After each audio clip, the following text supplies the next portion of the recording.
إسماعيلي لاعب سابق تدرجت في فئة الرجاء ديال الشبان وليزيسبوار، لعبت في الريجي، لعبت في شباب المسيرة وفي حتى أكادير بريمير ديفيزيون مدة تقريبا 13 سنة. من بعد بديت لا ريكونفيرسيون ديالي، بديت مدير رياضي في حتى أكادير. اشتغلت في أكاديمية محمد سادس كرة القدم مدة 4 سنوات، ومن بعد توقف في نزيل الزمامرة ودوزت عام في الزمامرة، عام في رجاء بني ملال. من بعد سوليسيتاني الحسين عموتة في نادي وداد البيضاوي، اشتغلت معاه كمساعد مدرب، وكملت لا سيزون مع نادي سريع واتزن مدرب. والان انا في تطوان كمدرب ديال المغرب تطوان. مع المغرب التطواني جا نتيجة اتصال ديال الناس اللي كاين في اللجنة اللي مشرفة على الشؤون ديال النادي.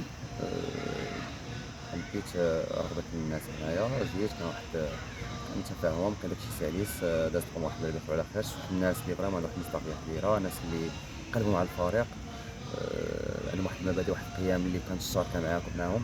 هادشي اللي اكثر حاجه كانت تعجبتني في الناس اللي مشرفين على النادي، واللي هما اصلا في واحد الفئه اللي كانوا ديجا كانوا مسيرين قدام في النادي.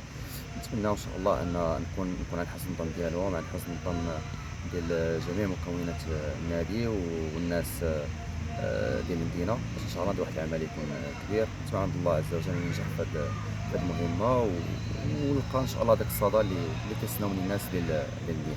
ديجا قبل ما نجي عندي فكره على واحد العدد كبير ديال اللاعبين اللي كاينين في النادي، بحكم ان كاين لعابه اللي كانوا لعبوا ضدي فاش كنت في القسم الوطني الاحترافي الاول، ولاعبين اللي تفرجت فيهم اللي تنعرفهم.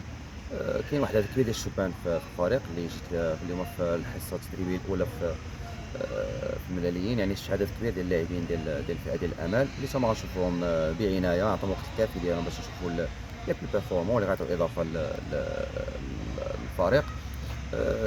مي في نفس الوقت كاين خصاص.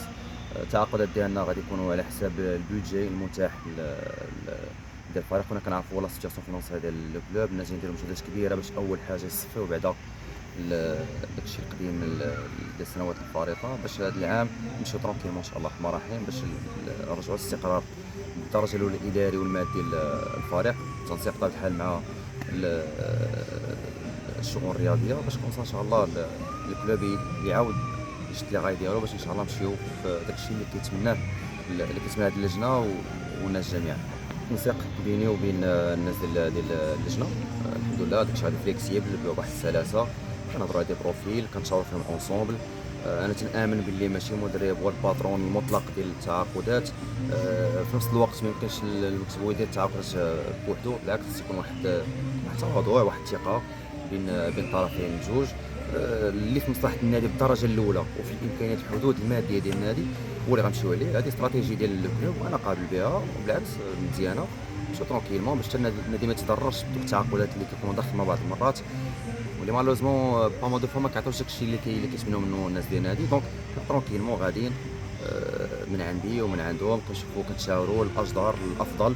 ديجا جبنا جوج لاعبين اللي هما يا لامين من الفتح الرباطي، مهاجم اللي في المستوى اللي كنعرفوا بشكل جيد، وجاتا ماهر قائد فريق رجاء بني ملال، لاعب اللي لعب عندي في بني ملال، وسط ميدان اللي هو في تقريبا في الامكانيات ديال الرطواني في نفس المستوى، اللي غيعطي هو الاضافه المرجو منه. اللاعبين عندهم طموحات كبيره، وبجوجهم عندهم واحد الطموحات كبيره باش الناس يعرفوهم، باش يديروا سميه كبيره في النادي. دونك حنا غادي نمشيو ان شاء الله حتى نكملوا التعاقدات ديالنا اللي غتخص النادي في ذاك الاطار اللي هضرنا عليه مجموعين ان شاء الله، باش نحسنوا مستوى ديال النادي. نعودها هذه بدأ. هو الاهداف المسطره هو ديجا بالدرجه الاولى بدأنا نحسنوا مستوى ديال الفريق بارابور مع الموسم الفارط. يعني الفريق كان متذبذب، ما نساوش باللي الفريق سنه اضعاف ديفونس، ما سجلش اهداف كثيره، المركز اللي ماشي في داكشي اللي كيطمحوا ليه الناس ديال النادي ولا الجمهور ديالو.